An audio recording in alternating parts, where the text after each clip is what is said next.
médiatisant la question togolaise qu'on aura de la sympathie dans le monde. C'est en médiatisant la dictature togolaise qu'on aura de la sympathie. Puisque dans la région, les institutions régionales ne s'occupent pas de nous. La CEDEAO ne dit rien.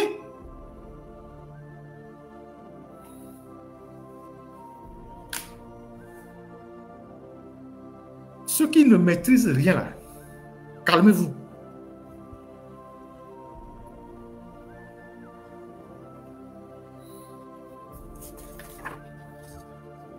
Alors, donc, ce travail qui a été fait a abouti à l'interpellation du ministre des Affaires étrangères de la France à la commission de l'Assemblée nationale par un député de la LFI, le député du parti de Mélenchon, qui a interpellé le ministre des Affaires étrangères en lui demandant qu'est-ce qu'ils sont en train de faire au Togo. Est-ce qu'ils suivent les événements au Togo? Puisque la France est un partenaire du Togo. La France a signé les accords militaires avec le Togo. La France fournit les renseignements au Togo. Est-ce que la France fournit des armes au Togo? Alors je vous parle, il y a encore un contrat de fourniture d'armes par la France au Togo. Ça a été mis à jour par notre ami collègue Thomas Dietrich. Si vous allez sur la page de Thomas Dietrich, avec qui je travaille, il a sorti un nouveau contrat de livraison d'armes et de blindés au Togo par la France. Vous pouvez trouver ça là-bas. Donc, ceux qui racontent des inepties, que la France, machin, allez regarder. C'est des choses qu'on fait, qu'on dénonce. Donc, on a interpellé ces députés-là. On leur a dit de regarder un peu ce qui se passe au Togo. Et ils ont été choqués par la violence qui s'abat sur les populations. Et cette dictature qui n'en finit pas, d'une seule famille, que la France a supportée pendant des années. Alors, ils ont décidé d'interpeller le ministre des Affaires étrangères au Parlement. Et c'est cette interpellation qu'on va écouter et la réponse du ministre. Monsieur Aurélien Taché. Merci Monsieur le Président. Monsieur le Ministre, je voulais vous interroger ce matin à propos de la situation au Togo. Vous savez qu'elle est absolument catastrophique. La jeunesse s'est levée dans ce pays et elle est férocement réprimée. Les manifestations du mois de juin ont donné lieu à 7 morts, plusieurs centaines de blessés, des personnes torturées. Pourtant, les motifs de cette contestation sont tout à fait légitimes. Ils sont contre la vie chère, contre la répression par les autorités et surtout contre les changements constitutionnels qui permettent au chef de l'État, Faure Gnassingbé, de rester président à vie. La France ne s'est toujours pas exprimée, Monsieur le Ministre, je vous en donne l'occasion ce matin, et elle ne s'est toujours pas exprimée, ce qui est d'autant plus grave alors qu'elle a un partenariat de défense avec ce pays. J'aimerais savoir qu'est-ce que contient ce partenariat de défense. Est-ce que nos militaires forment les tortionnaires qui sont actuellement en train de réprimer la jeunesse togolaise? Est-ce que vous comptez, comme l'Union européenne, suspendre cet accord de coopération? Bruxelles a en effet suspendu toute coopération sécuritaire avec le Togo. Et enfin, la France soutiendra-t-elle la création d'une enquête internationale indépendante sur les crimes commis pendant les 3 journées de répression, ainsi que le demande la coalition Touche pas à ma Constitution? Merci. Merci également. Merci, Monsieur le Président, Monsieur le député Aurélien Taché. Nous suivons bien entendu la situation au Togo, en lien avec notre ambassade sur place. Nous sommes bien au fait des manifestations qui s'y déroulent. Nous avons pris acte de la transition constitutionnelle vers la 5e République togolaise, qui s'est achevée le 3 mai 2025. Et appelons l'ensemble des acteurs politiques à un dialogue transparent, inclusif et apaisé. Nous rappelons notre attachement indéfectible à la liberté de manifestation et à la liberté de la presse que nous défendons partout dans le monde. Et s'agissant des allégations de torture, nous appelons les autorités togolaises à faire toute la lumière sur ces accusations. À monsieur... Alors... vous avez entendu la réponse du ministre des Affaires étrangères français. Il s'est juste contenté de la formule diplomatique habituelle. La France condamne, elle reste attachée, elle est ci, elle est ça, elle condamne, elle reste attachée, elle est ci, elle est ça, elle demande un dialogue entre les acteurs. Mais plus loin, il a dit que la France prend acte du changement constitutionnel et salue la transition, quelque chose comme ça, vers la 5e République. Alors, quand vous avez un ministre des Affaires étrangères qui dit que son pays prend acte d'un changement constitutionnel sans le condamner, c'est un aveu que ce pays continue de soutenir le régime qui est en place au Togo. Puisque je viens de vous dire qu'à travers le travail que fait Thomas Dietrich, on a découvert que la France va livrer prochainement encore des blindés et des jeeps au gouvernement togolais, par une commande qui est en cours. Donc, il est clair pour nous, par rapport à cette sortie du ministre français des Affaires étrangères de l'Europe, que la France continue de considérer le régime togolais comme un régime fréquentable.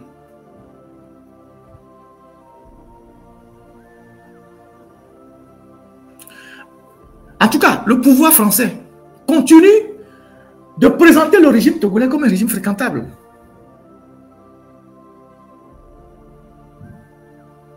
Donc, nous devons éviter d'aller à des conclusions ou de tirer des conclusions qui n'ont rien à voir avec la réalité.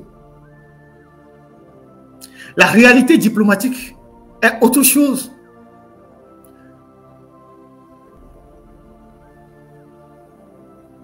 Donc, j'ai voulu vous faire passer cet élément pour que vous compreniez et que vous laissez tomber toutes les informations de manipulation qui tournent autour.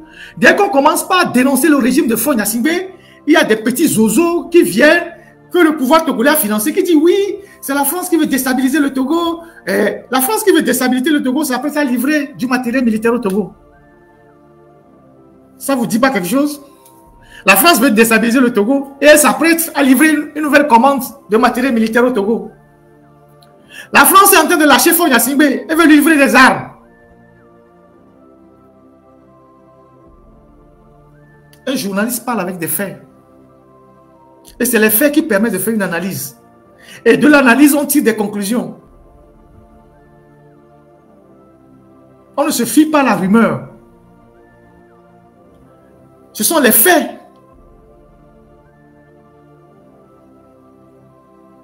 Donc, ça a été très intéressant de voir cette réaction du ministre des Affaires étrangères. Parce qu'elle fait tomber toute la propagande qui consiste à dire que oui, c'est la France qui veut déstabiliser le Togo. Et le député a bien fait de demander au ministre des Affaires étrangères français que l'Union européenne a coupé sa coopération militaire. Pourquoi la France ne met pas faire la coopération militaire? Il n'a même pas évoqué ça. Parce qu'à travers la coopération militaire, on fournit beaucoup de choses au pays avec qui on est lié. Les renseignements, l'assistance militaire, les armes, du matériel.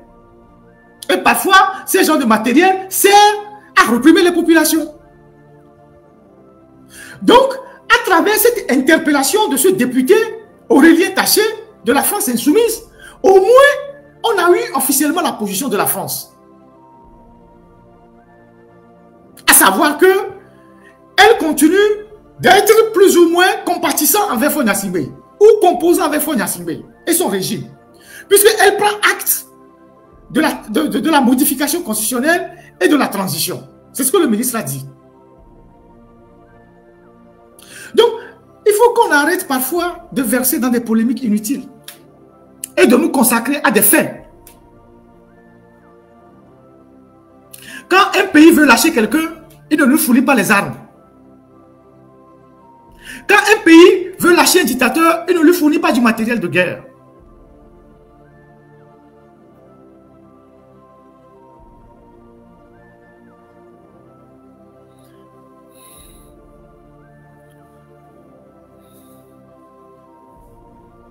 Donc, voilà ce que j'ai voulu partager avec vous par rapport à cette histoire de la diplomatie française et à cette histoire de l'offensive du régime qui va envoyer dans les jours qui viennent, en dehors des plaintes qu'ils sont en train de préparer contre nous, parce qu'on serait des terreaux, ils vont envoyer leurs ministres, les Adjourouvi que vous voyez là, parce que Adjourouvi connaît beaucoup d'hommes politiques en France. Les Isaac Siakpé, ils sont restés en France. Généralement, il y a un lieu où ils se rencontrent, à l'île Dorée, en Bretagne. Il y a un lieu où ils se rencontrent là-bas, à l'île Dorée. Quand je parle de l'île Dorée, force c'est ce que je sais. Bahora aussi sait. Ils se rencontrent. Donc, ils vont envoyer des gens avec des mallettes pour que des gens prennent faire cause pour eux. C'est pour ça que nous aussi, nous ne devons pas nous taire. On doit faire tout ce qu'on peut faire pour sensibiliser l'opinion sur ce qui se passe au Togo. Partout où on doit sensibiliser les gens. À Genève, là-bas, le Conseil des droits de l'homme des Nations Unies, on doit prendre toutes les vidéos. On doit prendre les vidéos des violences, les tortures des femmes, tout ça. On va là-bas, au niveau du Conseil des droits de l'homme à Genève. On leur présente ça. On attire leur attention sur ce qui se passe au Togo. C'est comme ça qu'on peut déconstruire le dictateur sur le plan international. Parce que sur le plan national, Faure a déjà perdu la main. Les Togolais en ont marre de lui. Mais sur le plan régional et international, il essaie encore de se faire passer pour un président propre. Donc ce n'est pas le travail de la sensibilisation, le travail du lobby qu'on doit démontrer aux gens que ce régime n'est pas un régime fréquentable. Et chacun à son niveau et selon les relations qu'il a, peut faire quelque chose sans demander l'autorisation de qui que ce soit. Je salue les 10 000 personnes qui sont sur YouTube. C'est quand même une première. Les 6 000 qui sont sur TikTok. S'il vous plaît, tapez sur TikTok. Nous devons être très entreprenants. Éviter les petites histoires, les polémiques inutiles. Rien n'est prêt de tomber au Togo. Faure, il est là-bas, il est en difficulté, mais il n'est pas prêt de tomber. Il est en difficulté, mais il n'est pas prêt de tomber. Je vous ai dit plusieurs fois qu'il va se battre jusqu'à la dernière minute. C'est le propre des dictateurs. Ils se battent jusqu'à la dernière minute. C'est quand il va sentir que la situation n'est plus sous contrôle qu'il va prendre son avion et partir et laisser les autres. Il va se battre jusqu'à la dernière minute. Et il va utiliser toutes les armes qui sont à sa disposition. S'il faut écraser les gens, il va le faire. S'il faut poursuivre les gens, il va le faire. S'il faut enlever les activistes, il va le faire. Jusqu'à la dernière minute pour garder son pouvoir. C'est la méthode de tout. C'est-à-dire, ça passe ou ça casse. Que les dictateurs utilisent souvent pour taper dans le tas, pour effrayer les populations et garder le pouvoir. C'est ce qu'ils ont fait le 25, 26, 27, le 8. C'est ce qu'ils ont fait. Ils ont fait l'usage d'une violence inouïe pour décourager prochainement toute sortie des populations. Parce qu'ils savent que quand la population va sortir massivement, il sera sérieusement en difficulté. Ça, c'est la première méthode. La deuxième méthode, s'il est débordé, il va prendre son hélicoptère, il va partir, il va laisser les collaborateurs. Il va demander l'asile à un pays. Et cette méthode-là, et cette deuxième option, il peut l'envisager. Mais tant que la situation ne dégénère pas, il ne va pas l'envisager. Donc, rien, absolument rien n'est prêt de tomber au Togo pour que les gens commencent par se bagarrer pour ce qui n'existe pas. Concentrons-nous sur la mobilisation. Concentrons-nous sur l'organisation. Le jour où Faure Gnassingbé va tomber, ceux qui ont de l'ambition, ils vont l'exprimer. Moi, je n'en ai aucune. Je n'en ai aucune. J'en parlerai tout à l'heure dans le dossier de M66. Donc, nous devons nous concentrer sur ce qui est le plus important actuellement.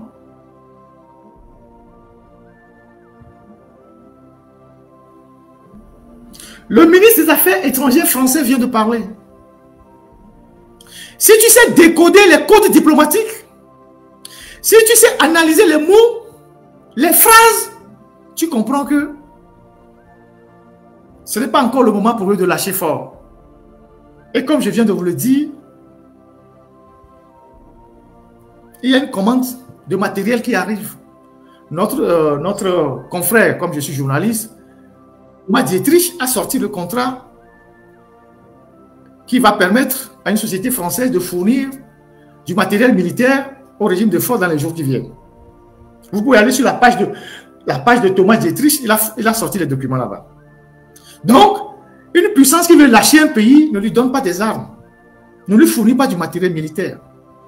Ça, ce sont des faits, ce sont des indicateurs, ce sont des éléments probants. Donc, voilà ce que j'ai voulu dire. Donc, nous devons continuer par nous battre. On doit continuer par faire la sensibilisation. D'ailleurs, la semaine qui arrive, nous avons rendez-vous avec certains députés en France ici.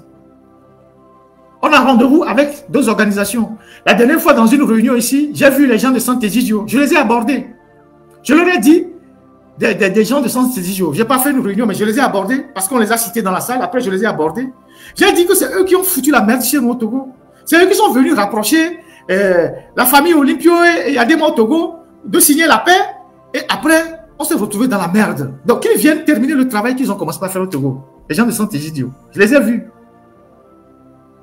Dans une réunion importante, dans une activité.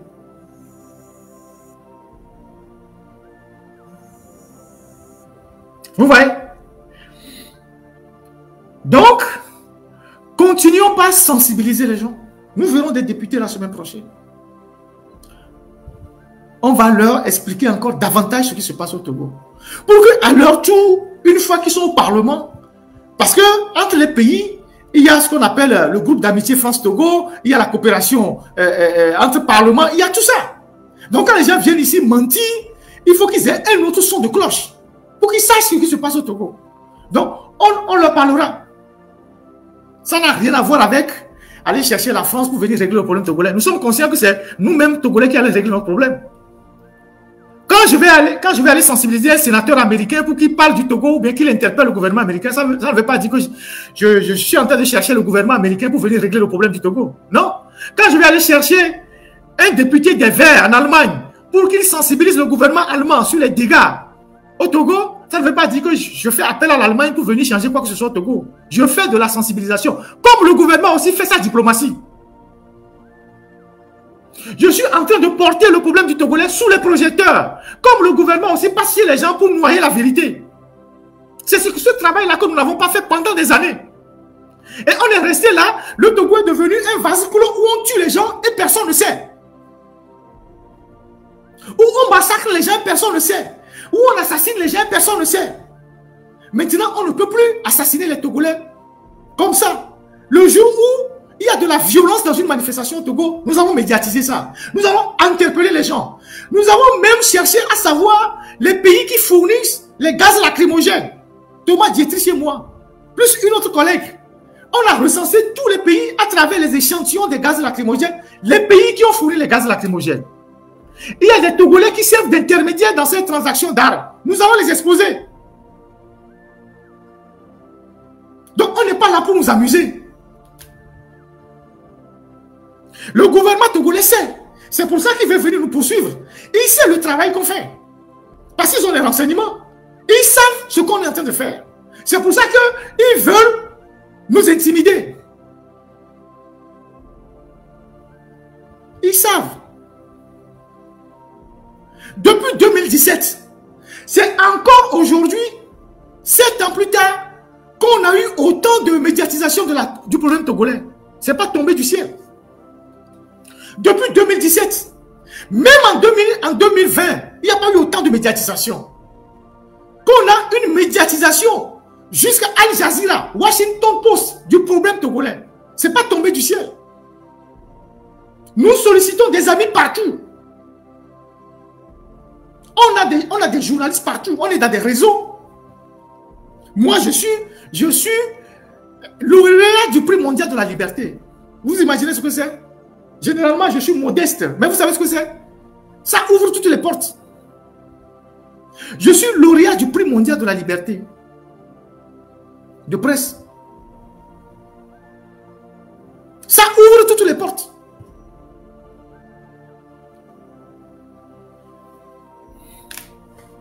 Donc voilà ce que j'ai voulu dire sur ce qui se passe et ce qu'on est en train de faire. On n'a pas besoin de cacher ça. On fait du lobbying, oui, parce qu'eux aussi font du lobbying. Eux aussi, ils essayent de se faire passer pour des saints. Nous aussi, on les fait passer pour des satans. C'est un combat. Ils se font passer pour des gens propres. Nous, on essaie de les faire passer pour des criminels en se basant sur des faits.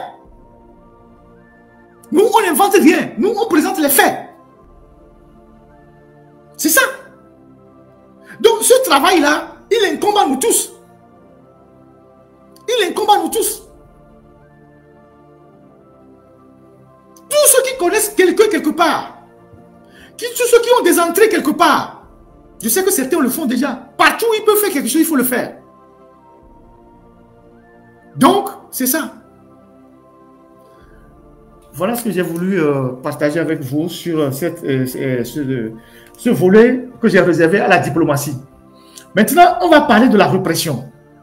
C'est l'avant-dernier sujet, on va terminer rapidement. On va parler de la répression. Je voudrais que la technique nous passe la première vidéo du jeune qui a été bastonné au niveau de Seven Clash.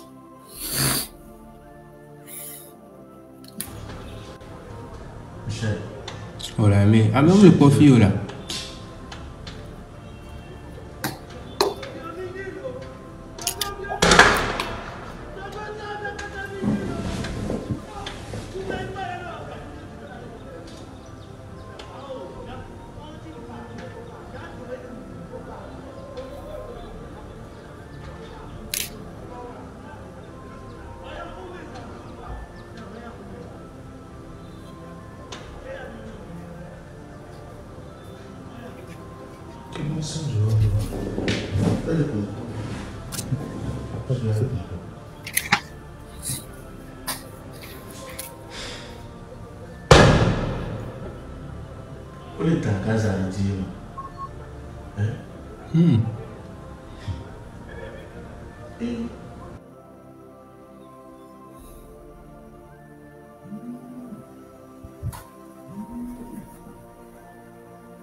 C'est bon?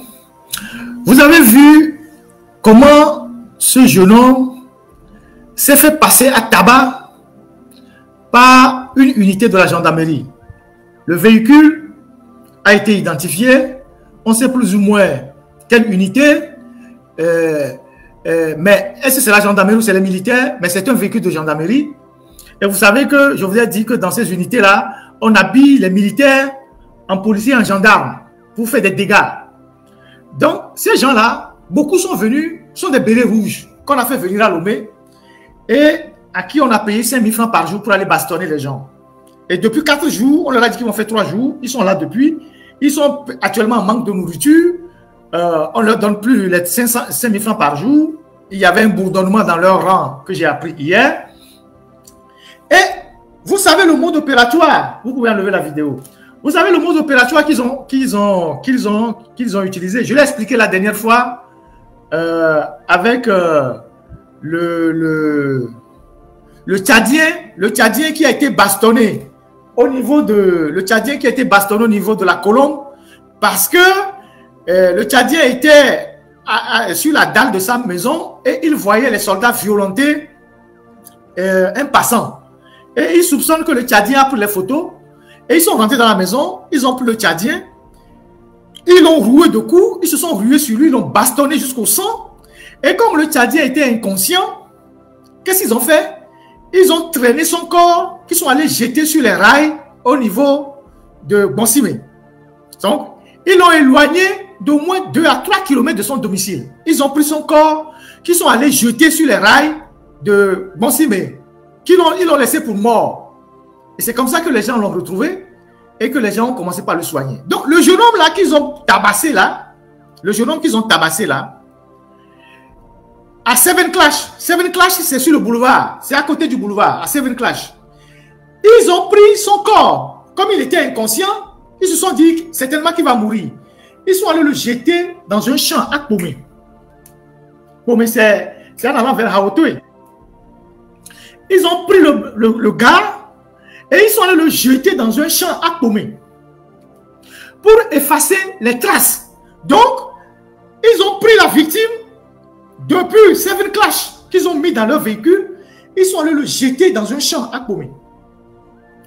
Et c'est quand il agonisait à Pomé là-bas, vers Zéglé là-bas, que les gens par hasard l'ont découvert. Et ils l'ont emmené dans un centre de santé. Il a les côtes cassées. Ils ont cassé ses genoux, ils ont cassé ses coudes, ils lui ont fait des hématomes partout à la tête, ils l'ont cassé la tête. Et ces gens qui ont fait cette opération, ils sont identifiables. Et demain, la justice va les retrouver. Donc, ils ont laissé le jeune pour mort. Vous savez, en 2005, c'est le mode opératoire qu'ils ont utilisé. Ils tuent les gens à un endroit, ils vont jeter le corps à d'autres endroits. Pour qu'on ne dise pas que c'est eux. Il y a beaucoup d'endroits à Lomé qui sont, comment on appelle ça, des fosses communes. Que nous savons. Dans la brousse de Lomé 2, dans la zone de l'aéroport, en allant vers Haotoué, dans les anciennes carrières de phosphate. On sait tout ça. Parce qu'il y a des gens qui ont participé à ça et qui font des témoignages. Le jour où ce régime va tomber, vous allez voir toutes les fosses communes qu'on va exhumer. Les gens qui ont disparu, là où ils les ont ensevelis. Vous ne constatez pas que, avec ce régime-là, il y a toujours des endroits qu'on a maintenus à Lomé qui sont des endroits assez lugubres. Autour de certains casernes, dans certains endroits, il y a toujours des petites touffes de brousse et tout ça.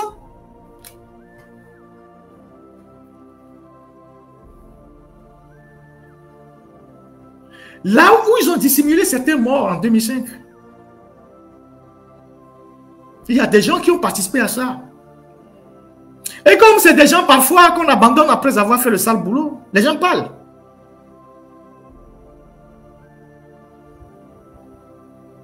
Les gens parlent.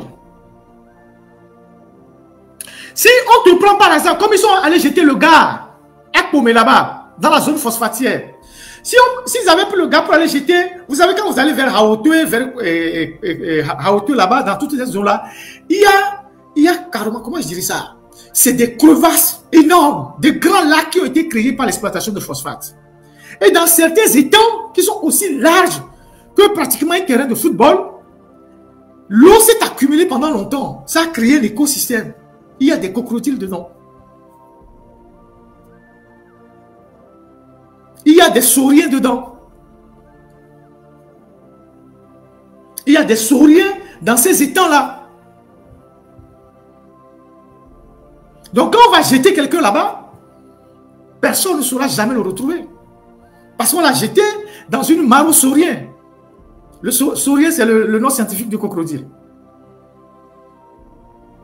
Donc, après avoir tapé ce garçon et l'avoir pris pour mort, ils l'ont pris de Seven Clash, qui est au cœur de la ville de Lomé, pour aller le jeter à Pomé, dans un champ. Ça fait quoi? 15 km. 15 plus de 15 km.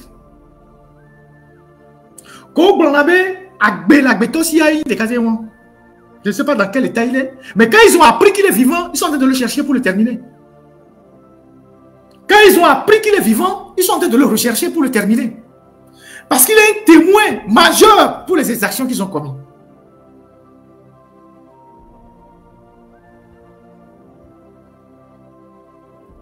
Quand ils ont appris qu'il est vivant, ils sont en train de le chercher pour l'achever. Donc, les organisations des droits de l'homme doivent être très actives sur le cas de ce garçon. Il a déjà fait passer son témoignage. Vous avez suivi ça sur les médias. Les organisations des droits de l'homme doivent être entrepreneurs sur le cas de ce garçon.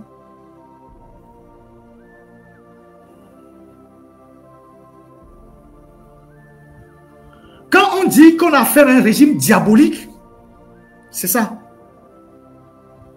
Donc, vous avez des gens qui disparaissent dans votre quartier.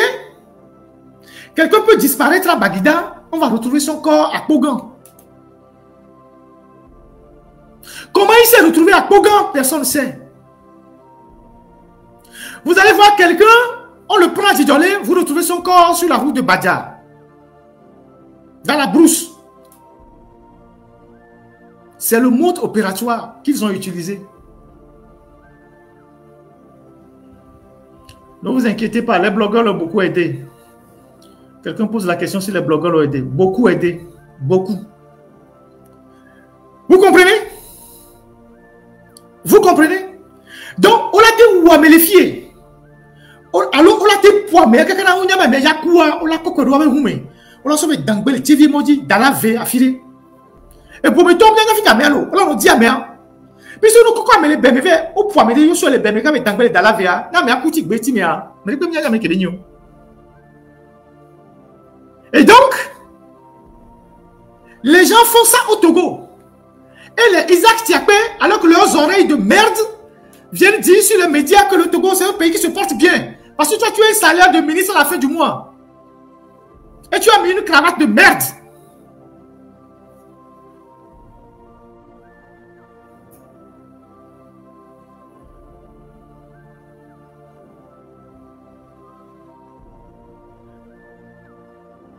Ils ont commis l'erreur de faire l'usage de la violence sauvage et inouïe sur la population. Et c'est ça qui va leur coûter. C'est pour ça qu'ils font la diplomatie rapidement. Ils essayent de recoller les morceaux. Mais c'est trop tard. Parce que les preuves sont irréfutables.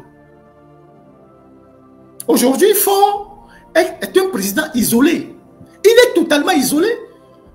J'ai appris même que le 26, le 27, il a tellement déprimé. Parce qu'il sent que d'une manière ou d'une autre, il peut faire l'usage de toute la violence. Son régime est en fin de règne. Il est en fin de règne. C'est l'issue qu'il ne connaît pas. Donc, il est quelqu'un qui est sous tension en permanence. La dernière fois, ces adeptes de UNI disaient qu'il va venir à leur siège pour leur donner les drapeaux, relancer la campagne des municipales. Ils ont goudronné la rue qui va au siège la nuit. Quand vous allez à la HAC, là, vous voyez l'église Nyanyuhame et Pepe qui est à côté pour aller au siège de UNI. Le siège qui est de ce côté. C'est la nuit, ils ont goudronné la route. Ils n'ont même pas goudronné, ils ont versé du goudron, ils ont mis des cailloux dessus, comme ils savent le faire, sans assainissement. C'est la nuit, ils ont mis un semblant de goudron parce qu'ils ont dit que leur champion va venir. Il n'est pas venu. Parce que ce qui lui arrive actuellement là, il est le seul qui sait. Mais il ne vous dit pas. Lui, il a toutes les options sur sa table. Hein. Si ça chauffe, il va tenir jusqu'au bout. Mais si ça chauffe, il va se barrer, il va vous laisser. Donc, ils ont fait preuve d'une violence inouïe. Et cette violence dont ils ont fait preuve là, les a totalement déshabillés. Le vernis est tombé, leur vrai visage est sorti. Donc les gens ont compris que ceux qui ont tué en 2005, ceux qui ont dit plus jamais ça au Togo, ceux qui ont tué en 2017, ils sont prêts de tuer encore. Là, leur cause est difficilement défendable un peu partout dans le monde aujourd'hui. Donc, j'invite tous les Togolais, je demande à la technique de me passer la page du pape Léon, je pense que c'est Léon, je ne sais même plus quel Léon, mais le nouveau pape. Nous allons accentuer la sensibilisation. La seule chose que nous devons faire, nous sommes actuellement 11 000 sur YouTube, 6 600 sur TikTok, je ne sais pas combien on est sur Facebook, mais je vais vous demander un service. Tous les Togolais, ça va vous prendre quelques secondes. Et ce service-là, nous devons tous le faire, partout où nous sommes. Je vais vous montrer tout à l'heure un support. Il y a un service que nous devons faire. Et on doit le faire partout. Autant qu'on peut le faire. Ça fait partie de la sensibilisation à travers la pollution en images. Vous voyez, ça c'est la page du pape Léon XIV.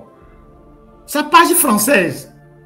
Il fait des publications tous les jours, parfois 2 publications. Moi, je suis abonné à cette page-là. Vous allez sur cette page-là. Comme Faure Gnassingbé est un habitué du Vatican, il faut qu'on informe le Vatican de la nature de celui qu'il reçoit parfois quand il va là-bas.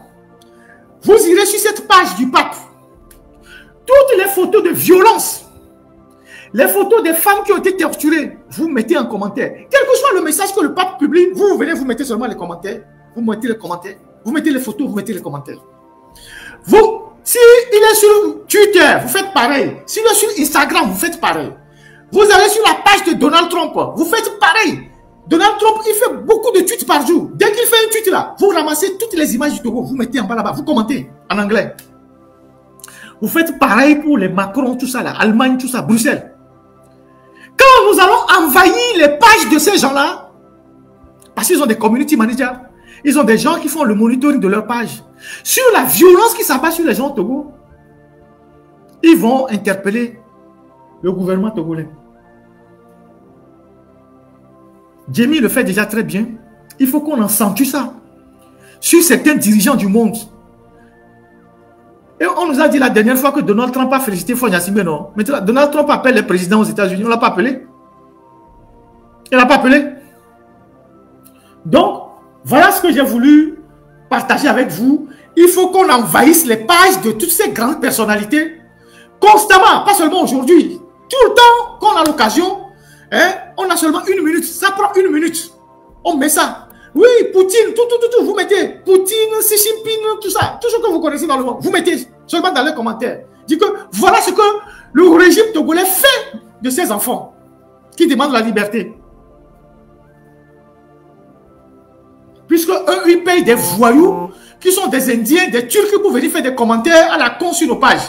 Nous aussi, on va faire tout ça sur les pages de ceux qu'ils visitent. Pour que les gens sachent qui ils sont. Quand ils iront là-bas, qu'on sache qui ils sont, que ce sont des assassins. Voilà ce que j'ai voulu partager avec vous. Le dernier dossier, c'est le dossier de nos jeunes frères, les blogueurs. C'est le dernier point que je vais aborder avant de terminer par 5 minutes de sensibilisation pour les prochaines manifestations. Alors, cette semaine, j'étais très pris. Vous allez voir que même sur Facebook, je n'ai pas eu le temps de faire quelques posts que ce soit entre mes obligations professionnelles, un certain nombre d'activités et tout ça. Je n'ai pas eu vraiment le temps. Mais j'ai eu tellement d'appels par rapport à ce qui s'est passé entre nos frères blogueurs que des gens nous ont appelés de partout, qu'il faut les aider à régler le problème, il faut les aider et tout ça. Je pense que au-delà de tout ce qui a été dit par les uns les autres, nous autres qui avons plus ou moins certaine expérience en matière politique, parce qu'on a eu un passé militant, journaliste, on doit plutôt travailler à aider nos jeunes frères. On ne doit pas travailler à les diviser. On doit travailler à les aider. On doit les accompagner. C'est des gens qui n'avaient rien à voir avec la politique, qui faisaient leur petit clash entre eux sur les réseaux sociaux. Ils vivaient de ça, ils faisaient leur petit et tout ça. Et que par des circonstances que vous savez, donc par l'arrestation de Amron, ils se sont retrouvés au devant de l'actualité politique, sous le feu des projecteurs.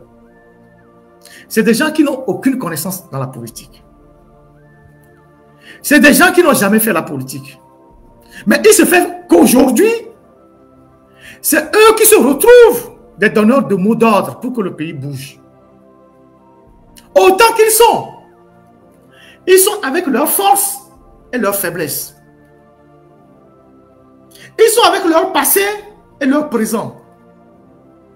Chacun d'entre eux a un caractère trempé. Ils ont le sang chaud parfois. Ils réagissent parfois de façon impulsive. Certains pensent qu'ils sont encore dans les clashs d'influenceurs, alors qu'ils ont changé de statut. Donc, ces compatriotes-là, nous ne devons pas leur jeter la pierre. Quelles que soient les insuffisances qu'ils montrent. Parce qu'aujourd'hui, c'est eux qui ont allumé la mèche pour redonner l'espoir au peuple togolais et même à la classe politique. Moi, il y a des gens qui m'ont abordé. Je continue de recevoir des coups de fil des gens qui disent « Ferdinand, tu as vraiment une voix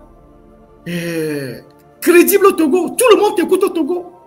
Au Togo, on ne parle que de toi. » Bon, moi, je suis parti il y a 2 ans. Je sais que quand j'étais au Togo, je faisais beaucoup d'émissions. J'étais très connu. Tout le monde me suivait. J'avais 100 000 abonnés sur YouTube au Togo. J'étais sur toutes les radios. Donc, les gens me connaissent. Les gens connaissent ma constance. Il y a des gens qui me disent « Écoute, Ferdinand, Jusqu'à aujourd'hui, hein, les gens m'appellent, aussi bien de l'Omé que de la diaspora, que tu es une personne aujourd'hui fondamentale au Togo. Mais je leur dis en toute modestie, les gens disent, Ferdinand, il faut que tu montres quelque chose, on va t'entourer parce qu'aujourd'hui, ta voix porte. Je leur dis non. Moi, je ne suis mieux que dans mon couloir. Ce que je sais faire de mieux. Le plus important, c'est que ce que je sais faire impacte la lutte qu'on mène. Je n'ai pas besoin aujourd'hui d'aller créer un mouvement, de rentrer en politique, de faire ci, de faire ça, parce que j'aurai une certaine popularité qui pourrait s'effondrer à tout moment. On n'est jamais populaire éternellement. Donc, je dis aux gens, moi je suis journaliste. Si par le journalisme, je peux impacter la lutte au Togo, je préfère rester journaliste. Si demain je quitte le couloir de journaliste et que je vais créer un mouvement politique, même ceux qui m'admirent vont m'attaquer parce que je deviens concurrent à eux. Je menace leurs intérêts. Ils vont commencer par m'attaquer. Je serai une cible pour eux. Donc, je préfère rester dans mon couloir et aider du peu que je peux aider. Excusez-moi la tautologie. Et c'est ce que je fais. C'est ce que je fais avec tous les risques que je prends. Parfois, tu dors 2 heures par jour. Ton téléphone sonne comme si tu es à la Maison Blanche. Tout le monde vient chez toi pour t'informer. Tu peux prendre un appel de 50 minutes, de 2 heures de temps. Tu expliques les choses aux gens tous les jours. Parfois, on se retrouve même avec une santé affectée. Mais c'est pour le Togo qu'on le fait. Donc, il faut que nous sachions, il faut que chacun sache en quoi il est plus utile pour la lutte. Aujourd'hui, il y a les hommes politiques, il y a les organisations de la société civile, il y a les blogueurs qui sont arrivés, il y a les activistes. Ils font déjà bien leur travail. On n'a pas besoin de multiplier les associations, de multiplier les organisations, parce que. On n'a pas besoin de ça. Donc, nos frères qui se sont mis au devant de cette lutte, malgré eux, nous avons plutôt l'obligation de les accompagner. Le seul que je connais véritablement et que j'ai rencontré une seule fois, c'est Zaga. Lui-même, il a publié la photo. On s'est vu une seule fois. Le reste du temps, on passe de temps en temps quelques coups de fil. Si une fois je tombe sur leur live, je vois que bon, il y a quelques insuffisances, je les appelle, je leur dis ça, que faites très attention. Genre, par exemple, le langage, la communication, je leur dis, vous pouvez critiquer, mais n'insultez pas. Ne rentrez pas dans les insultes, ça va vous décrédibiliser parce que vous n'êtes plus des blogueurs, vous n'êtes plus en train de faire des clashs. Vous êtes rentrés en politique malgré vous. Donc, vous devez soigner votre langage. Même l'adversaire, vous pouvez le critiquer sans l'insulter avec des mots orduriers. C'est ça qui va rehausser votre image. Parce que demain, les gens vont vous solliciter dans les organisations pour parler. Je leur dis ça. Et je constate que petit à petit, ils sont en train de comprendre. Il y a des gens qui m'ont dit, oui, pourquoi ils sont devant, ils doivent être derrière, parce qu'ils ne maîtrisent rien en politique. Je dis, mais vous qui maîtrisez la politique, vous avez fait quoi jusqu'à ce qu'ils viennent passer devant vous?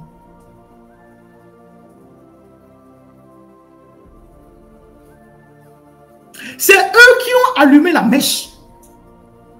Si vous faites de la politique et vous êtes intelligent, au moment où tout était calme, que vous étiez incapable de réveiller le peuple, c'est eux qui sont venus faire ça. Mais eux, ils n'ont pas d'ambition politique. Ce n'est pas Zaga qui a une ambition politique. Ce n'est pas Jamie qui a une ambition politique. Ce n'est pas Romo Mokonzi, et c'est pas Rodako, tout ça. Ces gens-là, ils n'ont pas d'ambition politique. Ils n'ont rien à foutre. Mais ce qu'ils sont en train de faire, c'est à votre profit. C'est vous, les politiques, les organisations de la société civile, qui devez savoir comment vous tirer les marrons de feu de cette histoire-là. Comment vous capitalisez ça? Vous n'avez pas à vous mettre en opposition aux jeunes, à les attaquer, à vouloir les discréditer, à dire pourquoi ils font ça, pourquoi ils font ça. Si vous pouvez les accompagner, accompagnez-les. Qu'est-ce que Zaga a à voir avec la politique? Qu'est-ce que Jamie a à voir avec la politique? Nemilate Periwanti, Amila Periwanti. Nemilate no conseil. C'est vrai qu'ils sont différents avec leur caractère. Ils ont des problèmes entre eux. Mais on peut les aider. Donc, quand cette affaire a éclaté, avec Zaga qui est parti voir le leader de l'ANC qui est de passage en France, j'ai trouvé que c'est une polémique inutile. Ça n'a aucun sens. Et je n'ai pas compris pourquoi tout le monde s'est acharné à tirer sur Zaga. Je sais que, bon, il y a beaucoup qui lui en veulent pour plusieurs raisons, mais vous n'avez pas besoin de le lapider parce qu'il allait voir les non politiques. Eux-mêmes, ils ont écrit une lettre aux hommes politiques. Je vais vous lire. Après les manifestations du 27-28, ils ont écrit une lettre aux hommes politiques. Je vais vous lire la lettre qu'ils ont écrite aux hommes politiques. Et ils l'ont lu dans leur live. Ils ont dit ceci. Je vous lis la lettre pour ceux qui ne l'ont pas suivi. Appel solennel face à la situation politique délétère au Togo et invitation à une mobilisation générale. Nous, signataires et citoyens, groupe des blogueurs et des artistes, préoccupés par l'avenir de notre nation, portons à la connaissance de l'opinion nationale et internationale la gravité de la situation politique qui prévaut actuellement au Togo. Le changement unilatéral et sans consultation du peuple de la Constitution instaurant une 5e République constitue une dérive majeure qui menace les fondements même de notre nation et trahit une fois de plus la volonté populaire. Face à cet ultime passage en force, les appels légitimes et des manifestations pacifiques ont été sauvagement réprimés par les forces de l'ordre et les milices affiliées au service du régime en place.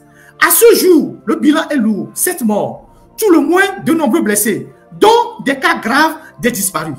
Ces exactions ont été perpétrées sous la responsabilité directe de M. Fonia Singbe. Nous tenons à interpeller les partis politiques. Écoutez très bien. Nous tenons à interpeller les partis politiques qui projettent de participer aux élections municipales, les mettant en garde contre les risques évidents de légitimer ce coup de force constitutionnel et d'entériner la 5e République. Une telle participation est manifestement en contradiction flagrante avec le refus massif exprimé et réitéré par le peuple togolais. Nous en appelons à toutes les forces vives de la nation, partis politiques, organisations de la société civile, confessions religieuses, syndicats, ordres professionnels, à se lever comme un seul homme, descendre pacifiquement dans les rues et exiger avec détermination et courage le départ immédiat de ce régime et l'avènement de l'alternance démocratique réelle tant voulue au Togo.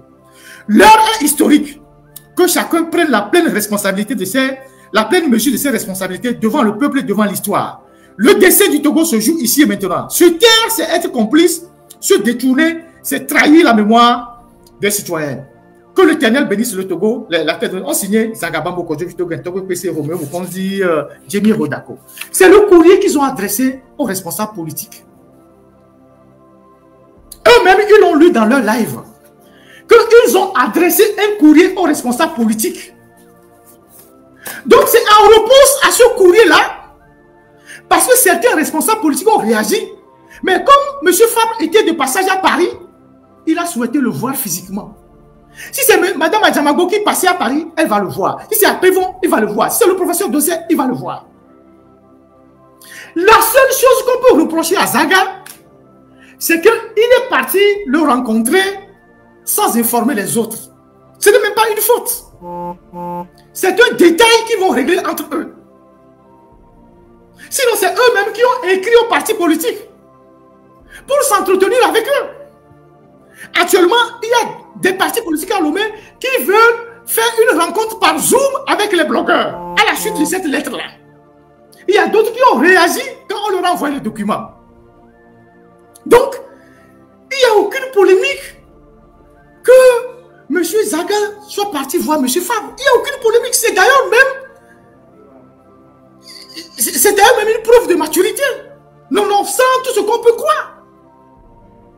Donc, évitons de créer les problèmes là où il n'y en a pas. Je le dis et je le répète. La seule chose que Zaga a oublié de faire, c'est d'informer les autres avant d'aller. Ça aussi, c'est un détail qu'on peut régler. Donc, toute la journée d'hier, rien n'a été fait. Sur toutes les panels, les attaques de partout, par ici. Moi, mon téléphone a sonné jusqu'à ma tête a failli éclater. Parce que tout le monde pense que je suis proche d'eux, il faut que je les appelle. Moi, j'ai appelé Zaga. J'ai appelé aussi quelques-uns. Comme tout le monde était sous tension, après Zaga a fermé son téléphone. Mais nous ne devons pas en vouloir à ces gens-là. Zaga est un garçon formidable. Il est avec ses forces et ses faiblesses. Il a parfois le sang chaud, mais c'est un garçon véritablement engagé. C'est un garçon qui est véritablement engagé, comme ce régime. Il est déterminé. Il y a cela quelques jours, il a même fait une crise. C'est les sapeurs-pompiers qui sont venus chez lui. Parce que vous voyez, quand on est sous pression, quand on est stressé, parfois, on développe des crises abdominales, comme l'ulcère. Il était tellement sous tension qu'il est tombé dans les pommes. Il a perdu son boulot il n'y a pas longtemps. Donc nous devons être indulgents envers les gens.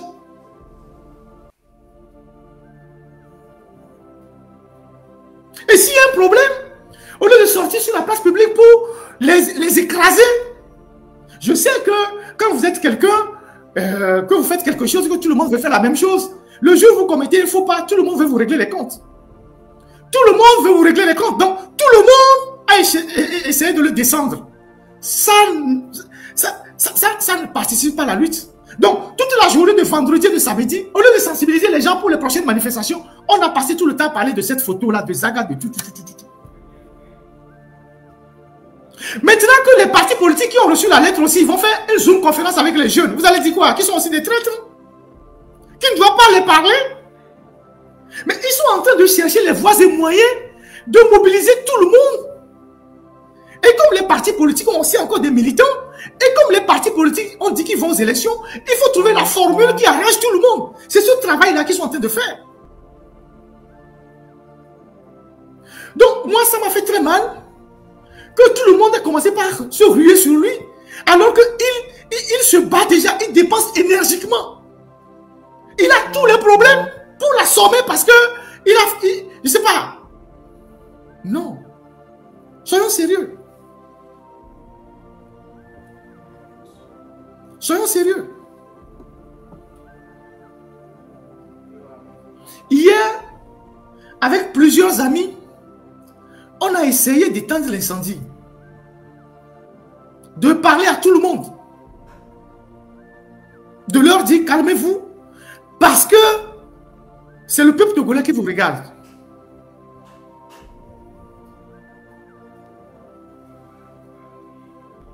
Moi, ce que je n'accepte pas, c'est ceux qui cherchent à les diminuer. Ceux qui cherchent à les mépriser. Ceux qui disent que oui, c'est des illettrés. C'est des gens qui n'ont pas été à l'école, ils ne connaissent rien.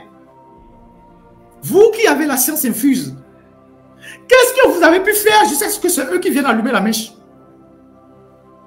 Il faut quand même à un moment donné qu'on fasse preuve d'un peu d'humilité. Vous qui connaissez tout, qu'est-ce que vous avez réussi à faire jusqu'à ce que ce soit eux qui viennent allumer la mèche? Puisque c'est eux qui ont allumé actuellement la mèche pour redonner l'espoir au peuple. Maintenant, si vous trouvez que c'est une opportunité que vous voulez exploiter, ne les diminuez pas. Essayez de voir comment est-ce que vous pouvez les approcher pour tirer les meilleurs de ce qu'ils sont en train de faire. Ce sont nos frères togolais, on peut leur parler. Mais si vous allez vers eux avec condescendance, parce que vous avez été à l'école, eux ils n'ont pas été à l'école, ils vont vous allumer. Eux ils s'en foutent de ça, comme ils le disent. À Yévilé, avec beaucoup de subtilité, les Milasso Diranugo. Ce n'est pas une question d'arrogance. Parce que quand les Founas sont pas Béro, Zobé. Je vous ai dit que le pouvoir togolais est en train de préparer les dossiers contre tout le monde. Donc eux, on va les traquer. Alors qu'ils étaient dans leur béret, ils s'en sortaient tranquillement. Aujourd'hui, ils sont devenus des cibles pour le pouvoir. Et donc vous ne pouvez pas vous lever un matin pour leur dire qu'ils ne sont rien. Et qu'ils n'ont qu'à passer derrière et vous allez passer devant. Mais eux, ils vous ont déjà dit que nous ne faisons pas de la politique.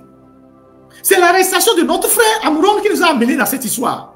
Alors, si vous, les hommes politiques, vous qui avez de l'ambition, vous pouvez tirer un bénéfice de ce qu'ils sont en train de faire, faites-le, sans les diminuer.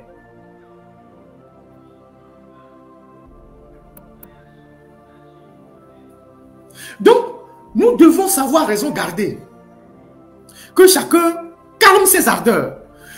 Tout ce qui va relever de l'ordre de la division, il faut éloigner ça. Nous n'avons pas besoin de venir sur la place publique pour dire oui, et celui-ci a fait ça, celui-ci a fait ça, celui-ci a fait ça. Non. À un moment où nous en sommes là. Parce que si ce mouvement tombe, ça va mettre encore du temps pour relever. Même ceux qui ambitionnent de faire quelque chose, vous ne pouvez pas vous relever. Donc on a plutôt intérêt à accompagner. Mais chacun en restant dans son couloir. Si moi, je peux faire quelque chose médiatiquement, je le fais. J'entends beaucoup de choses sur moi, dans mon dos. Je ne réagis pas. Je n'ai pas besoin de réagir. Parce que ce sont des choses farfelues. Je n'ai pas besoin de réagir. Je n'ai pas besoin de réagir. Je reste focus. Moi, je me suis imposé au Togo par le travail. C'est par le travail que je me suis imposé au Togo. Tu parles de moi, tu racontes quoi? Je m'en fous de toi. C'est par le travail. Et le travail bien fait.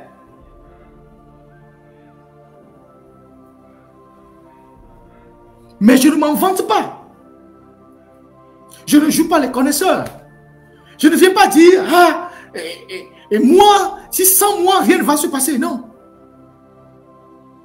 Moi, je suis l'un des rares journalistes au Togo qui a été reçu à la Maison Blanche par le conseiller de Donald Trump, de Biden. J'ai publié les photos. Est-ce que je mets ça sur ma figure pour me promener? Ça m'apporte quoi? J'ai des contacts au département, j'ai des contacts jusqu'à la Maison Blanche. Tous les grands journaux américains, j'ai les adresses. Mais je ne viens pas jouer. Tout ce que je peux faire, je le fais. Et c'est comme ça que nous allons accompagner les autres. Donc, il y a des grands frères, il y a des amis qui se sont investis depuis hier pour calmer nos jeunes frères. Pour leur faire comprendre qu'ils portent une lourde responsabilité aujourd'hui face au peuple togolais. Et qu'il faut qu'ils fassent un effort de ne pas exposer leurs différences sur la place publique. De ne pas faire les clashs sur la place publique comme ils le font quand ils étaient des blogueurs. Et tant qu'on peut les accompagner, on va les accompagner. Ils ont demandé à quelques avocats de les aider à formaliser leur mouvement qu'ils viennent de créer en leur faisant des statuts. Les avocats vont faire ça. Après, tous ceux qui veulent travailler avec eux, approchez-les. C'est des Togolais comme nous tous. Ne les méprisez pas. Ils ne sont pas des idiots. S'il faut créer d'autres mouvements pour que tout puisse avancer, regardez ça avec eux. Donc, s'il vous plaît, ne jetons pas le bébé avec l'eau du bain. Tout ce qui s'est passé ces 2 derniers jours, c'est à la faveur du régime. Parce qu'au lieu de parler du régime, au lieu de parler de Faure Gnassingbé, on a passé tout le temps à parler de Zaga. À le canarder, à le broucarder. Et lui, il a pris un coup psychologique. Parce qu'il estime que, même avec les erreurs qu'il fait, il se bat pour le Togo. Si tout le monde peut s'acharner sur lui comme ça, si demain quelque chose lui arrive, qui va même s'occuper de ses enfants? Ni Amessia me l'a dit. Vous trouvez ça normal? Non, mais ça me l'a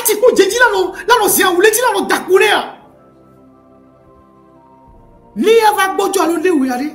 Qui va avoir le courage de rentrer dans la lutte? C'est des gens que nous devons canaliser. C'est des gens à qui nous devons donner des conseils. On doit calmer leurs ardeurs.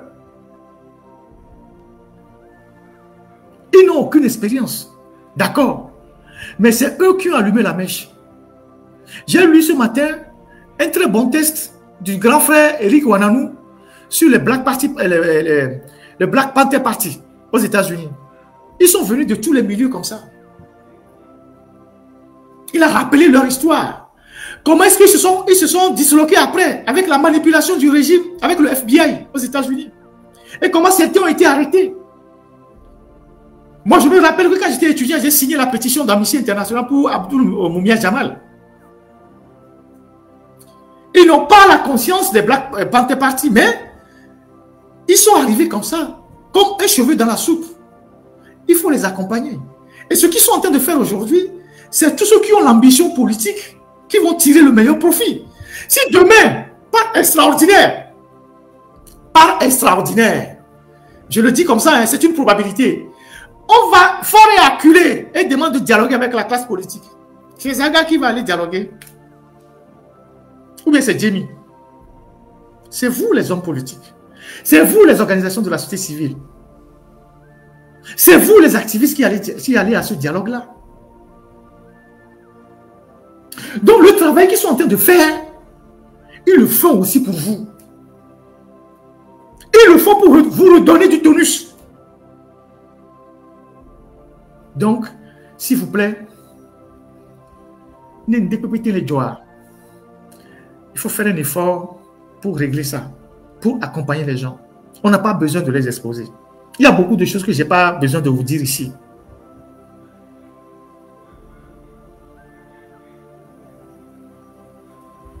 Togbo PC, il a fait l'armée française.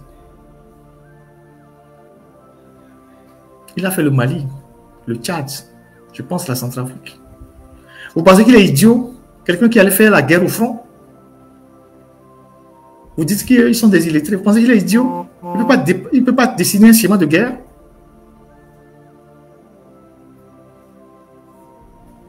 Ayons beaucoup d'humilité. Quand nous-mêmes, on a été incapables de faire quelque chose et que certains sont venus le faire pour nous donner un coup de main, reconnaissons-leur ce qu'ils ont fait avant de mettre leurs défauts sur la place publique. Reconnaissons ce qu'ils ont fait avant de les exposer sur la place publique. Parce que si eux n'avaient pas allumé la mèche, on ne serait pas là où on est aujourd'hui. Donc, c'est ce que moi j'ai à dire. Et ce qui s'est passé ces 2 derniers jours, ça n'a été qu'à l'avantage du pouvoir. Il faut que nous tournons rapidement la page de ces incompréhensions, de ces attaques personnelles, et qu'on se concentre sur la mobilisation pour les manifestations à venir. C'est là-bas qu'on nous attend. C'est là-bas qu'on nous attend.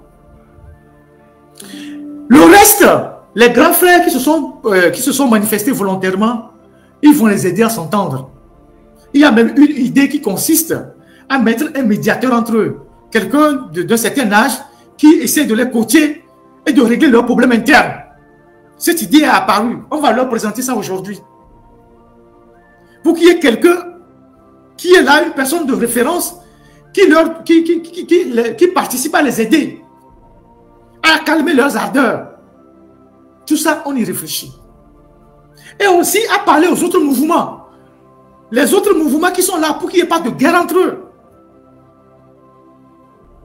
Parce que, évidemment, quand vous êtes dans un champ politique, il y a des ambitions. Et ce n'est pas une mauvaise chose d'avoir des ambitions. Donc certains pensent que c'est en démontant les autres qui vont émerger. Ça ne va pas se passer comme ça. Il vaut mieux vous mettre ensemble. Avec vos forces et vos faiblesses.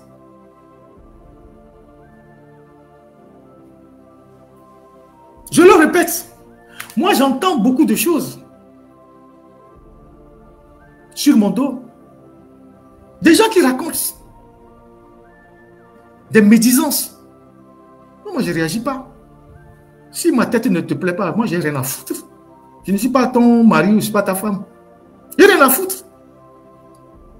Que tu m'aimes, que tu ne m'aimes pas, ça me fout. C'est-à-dire, j'ai rien à foutre.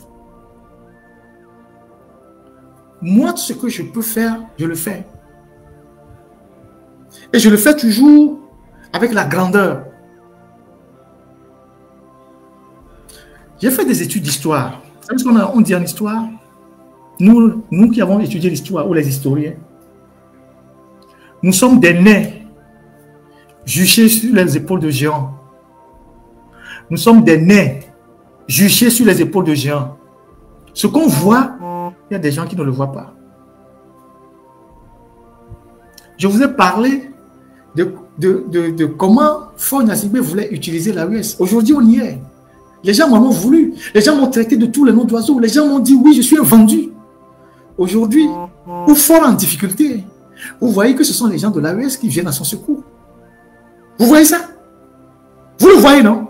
Maintenant, les gens en parlent sur les réseaux sociaux. Ils ne disent plus que Ferdinand avait raison. Et pourtant, je vous avais dit ça dès le départ, que l'objectif c'était ça. Et je vais vous dire encore un secret aujourd'hui. Vous savez qu'il y a un accord militaire entre le Togo et les pays de l'Ouest. Ça veut dire que si demain, Faure est en difficulté avec son armée, s'il peut faire venir les armées des autres pays pour le secourir, il va le faire. Il faut bien comprendre ça. Il faut bien comprendre ça. Mettez ça dans votre tête. Aujourd'hui, ils sont en train de rameuter tous les communicants de l'Ouest pour dire oui, c'est parce que la France n'est pas d'accord que Faure se rapproche de l'Ouest, que la France mobilise les Togolais pour chasser Faure. Quand les Togolais se battaient contre les Gnassingbé, les gens de l'Ouest, ils étaient où? Le Togo est le seul pays qui se battait depuis contre les Gnassingbé. Moi, j'étais au Burkina. Je n'ai pas besoin de vous montrer des images de la chute de Blaise Compaoré.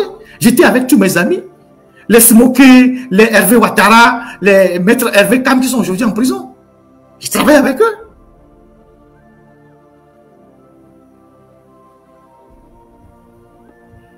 Donc, nous devons être capables de faire des analyses anticipatrices. Et ce sont ces gens-là, aujourd'hui je vois les gens dire, ah donc, les gens de l'AES là, c'est parce qu'ils ont le port de Lomé qui s'en foutent, même s'il faut nous tuer. Mais je vous avais dit ça dès le départ. Donc, nous devons garder la tête sur les épaules et faire des analyses dépassionnées. Rien ne s'est encore passé au Togo. On n'a pas encore un niveau de pression maximale sur Faure Gnassingbé pour qu'il abandonne le pouvoir. Si quelqu'un le croit, la personne est naïve. Faure est certes en difficulté, mais il n'a pas encore atteint le pic qui peut le pousser à abandonner le pouvoir. Donc nous devons redoubler d'acteurs. Ce n'est pas l'heure des querelles, des problèmes de personnes, de qui, de... Non. En 93, quand on a dit aux opposants que Yadema était prêt à partir, les opposants ont commencé par se bagarrer. Et Yadema est resté, il n'est plus parti. On a tapé encore au moins 20 ans. On a tapé encore 20 ans. Le jour où Faure va tomber, le peuple togolais décidera de la suite. Mais vous devez savoir une seule chose. Si Faure doit tomber, l'ultime arbitre, c'est l'armée. Que vous le veuillez ou non. Quand Faure va tomber, l'ultime arbitre de tout ce que nous sommes en train de faire, c'est l'armée. Parce que c'est la seule force organisée dans le pays. C'est la seule force organisée dans le pays. C'est avec elle que le peuple va composer. Donc, personne ne sortira comme un Rambo de quelque part pour dire quoi que ce soit. Les gens qui vont arbitrer le jeu là, ils sont au pays. Ils ne sont pas dehors. Ils sont là-bas au pays. Les gens qui vont arbitrer la fin de ce qu'on est en train de faire là, c'est là-bas, ils sont au pays. Tous ceux qui sont dehors sont handicapés par leur distance. Tous ceux qui sont dehors, ils sont handicapés par leur distance. Ils sont handicapés par leur exil. Si demain, il doit avoir une solution en interne, c'est au pays que ça va se décider. Ce n'est pas de l'extérieur. C'est l'armée qui va jouer le dernier arbitre. Ce n'est pas un Zorro ou un Rambo qu'on va parachuter de quelque part. C'est pour ça que Faure surveille bien son armée. Parce qu'il sait que parmi les officiers, il y a des gens aussi qui ont des ambitions, qui savent que le pouvoir est en train de s'effriter. Quand les gens regardent que le pouvoir veut tomber, il y a des ambitions qui naissent. C'est là-bas que ça va se décider. Ce n'est pas de l'extérieur. Tous ceux qui sont à l'extérieur sont handicapés. C'est comme aujourd'hui, tous les blogueurs qui sont en train de donner les mots d'ordre, ils sont à l'extérieur. Ce n'est pas à eux de venir faire la politique au Togo. C'est pourquoi je dis, ceux qui sont sur le terrain, c'est eux qui doivent tirer les profits de ce qui se passe. Les blogueurs, ils sont à l'extérieur. Mais le peuple les écoute, c'est tant mieux. Donc, sachez très bien ceci. L'ultime arbitre, le jour où Faure doit partir, c'est l'armée. Et c'est elle qui décidera. En cohésion avec le peuple.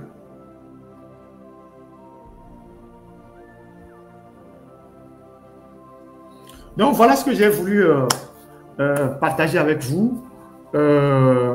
je fais déjà plus de 2h30, je suis un peu fatigué. Je voulais parler des syndicats, mais je pense que je vais allumer un live mardi ou mercredi pour revenir faire la sensibilisation. Nous devons savoir qu'il y a des manifestations le 16 et le 17 lancées par nos compatriotes. Nous devons nous mobiliser pour ces manifestations-là. Nous devons nous mobiliser pour que les Togolais sortent massivement ces 2 jours-là pour dire non à la dictature de Faure Gnassingbé. Donc, il n'y a que ça que nous devons faire maintenant. Les problèmes de personnes, les petites divisions, il faut qu'on mette ça dans les placards. Sur tous les panels, sur toutes les plateformes, on doit appeler à la manifestation. On doit sensibiliser les gens, secteur par secteur. Le problème des blogueurs, des grands frères vont s'en occuper. Ils vont les aider à s'entendre. Et à s'entendre aussi avec les autres groupes avec qui ils ne s'entendent pas. Parce que puisqu'ils sont ensemble, ils sont solides. Moi, j'ai toujours plaidé auprès des blogueurs à aller vers les autres groupes. Contrairement à ce que j'entends chez certains qui sont dans la médisance.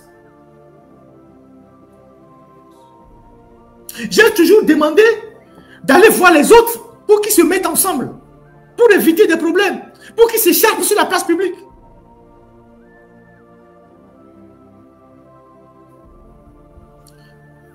Moi, je ferai ce que je sais faire le mieux. Avec mes défauts et mes qualités. Avec ma force et mes faiblesses. Mais c'est ce que je sais faire le mieux. Si je suis maçon, je n'irai pas prendre la place du menuisier. Si je suis professeur de mathématiques, je n'irai pas faire l'histoire. Je suis journaliste. C'est dans le domaine de la presse que je peux faire ce que je peux faire pour aider à cette lutte-là. Et c'est ce que je vais faire. Après, le reste, il faut que d'autres s'en occupent.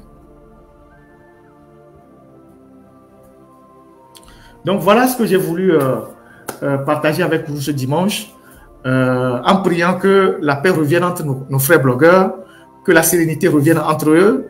Dès que je vais finir cette émission, on va les appeler pour s'entretenir avec eux, pour que les choses reviennent en ordre, pour qu'eux-mêmes, d'ici lundi, mardi, ils fassent un live ensemble pour relancer, comment appelle-t-on, les mots d'ordre. Amron, de son vrai nom Tchala Sowe Narcisse, est un rappeur togolais engagé, influencé par MC Solar, qui a été arrêté le 26 mai 2025 à Lomé pour ses prises de position contre le régime de Faure Gnassingbé. Les informations sur son arrestation proviennent de publications récentes sur X, mais celles-ci doivent être considérées avec prudence, car elles ne constituent pas une preuve factuelle définitive.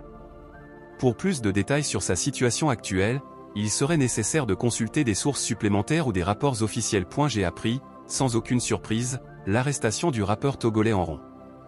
Depuis quelque temps, il dénonçait avec détermination et courage le régime sanguinaire de Faure Gnassingbé. Cette arrestation ne m'a pas étonné, car elle s'inscrit dans la logique implacable de la dictature. Au Togo, toute personne qui ose s'insurger contre le pouvoir en place est punie. On la réduit au silence, on l'emprisonne, on la torture, parfois même on la tue. Des citoyens ont été arrêtés pour bien moins que ce qu'Enron a exprimé. Ce que ce régime punit réellement, ce n'est pas tant ce qu'on dit, mais la manière de le dire. Ce qu'il traque, c'est l'audace. Ce qu'il veut étouffer, c'est le courage. Certains dénoncent avec réserve, dans l'espoir d'être entendus sans provoquer. Ceux-là, parfois, on les laisse faire. Mais ceux qui parlent haut, ceux qui expriment leur colère, leur indignation, leur refus de courber l'échine, ceux qui osent dire qu'ils n'ont pas peur, deviennent des cibles. Parce que le Togolais a été façonné, dès l'enfance, à craindre le pouvoir. Dès l'école primaire, on nous apprend à nous taire, à ne pas questionner, à accepter. La peur est un outil d'éducation, un mécanisme de contrôle. Et souvent, ceux qui nous aiment, par peur pour nous ou pour eux-mêmes, deviennent les premiers à nous demander de nous taire. L'arrestation d'Enron ne fait que confirmer cette mécanique de répression. Je l'attendais. Parce qu'il n'existe que deux sorts pour ceux qui s'affichent aussi ouvertement contre ce régime, soit on vit au Togo et on finit en prison, soit on vit en exil, interdit de rentrer chez soi. Je sais de quoi je parle, moi qui ai été parmi les premières à dénoncer Faure Gnassingbé et son clan criminel dès 2008 sur les réseaux sociaux. Mais il faut que je le dise clairement, ce ne sera ni la première, ni la dernière fois qu'un Togolais sera arrêté pour avoir osé aimer son pays, pour avoir défendu son peuple. Ce ne sera ni la première, ni la dernière fois qu'un citoyen sera puni pour sa dignité et sa bravoure. Et pourtant, je refuse de réduire notre lutte à de simples slogans de « libérer un tel, libérer une telle ». Oui, nous avons des centaines de prisonniers politiques. Mais non, notre combat ne doit pas se limiter à obtenir leur libération individuelle. Ce serait tomber dans le piège de la distraction, orchestrée par le régime. Ce que nous devons revendiquer, c'est la libération du peuple tout entier. Aussi bien ceux qui sont derrière les barreaux que ceux qui, libres en apparence, vivent dans une prison psychologique, dans l'humiliation et l'indignité. Pour cela, nous devons devenir des enrons. Tous. Nous devons parler, dénoncer, accuser, crier. Tous, les 9 millions que nous sommes. Nous devons faire entendre notre colère. Car c'est cela, la vraie justice pour les braves, que nous reprenions la parole. Que nous disions non. Fort Gnassingbé n'a pas assez de prisons pour enfermer 100 000 citoyens. Imaginez 600 000 Togolais, du pays comme de la diaspora, devenaient des enrons. Imaginez si, chaque jour, 100 000 voix disaient « Fort doit partir ». Assez de 60 ans de dictature. Assez des pillages. Assez de persécutions. Nous avons su nous mobiliser par centaines de milliers pour des causes qui ne changent rien à notre avenir. Alors, prouvons que nous sommes encore humains. Prouvons à ce régime que le Togolais est digne.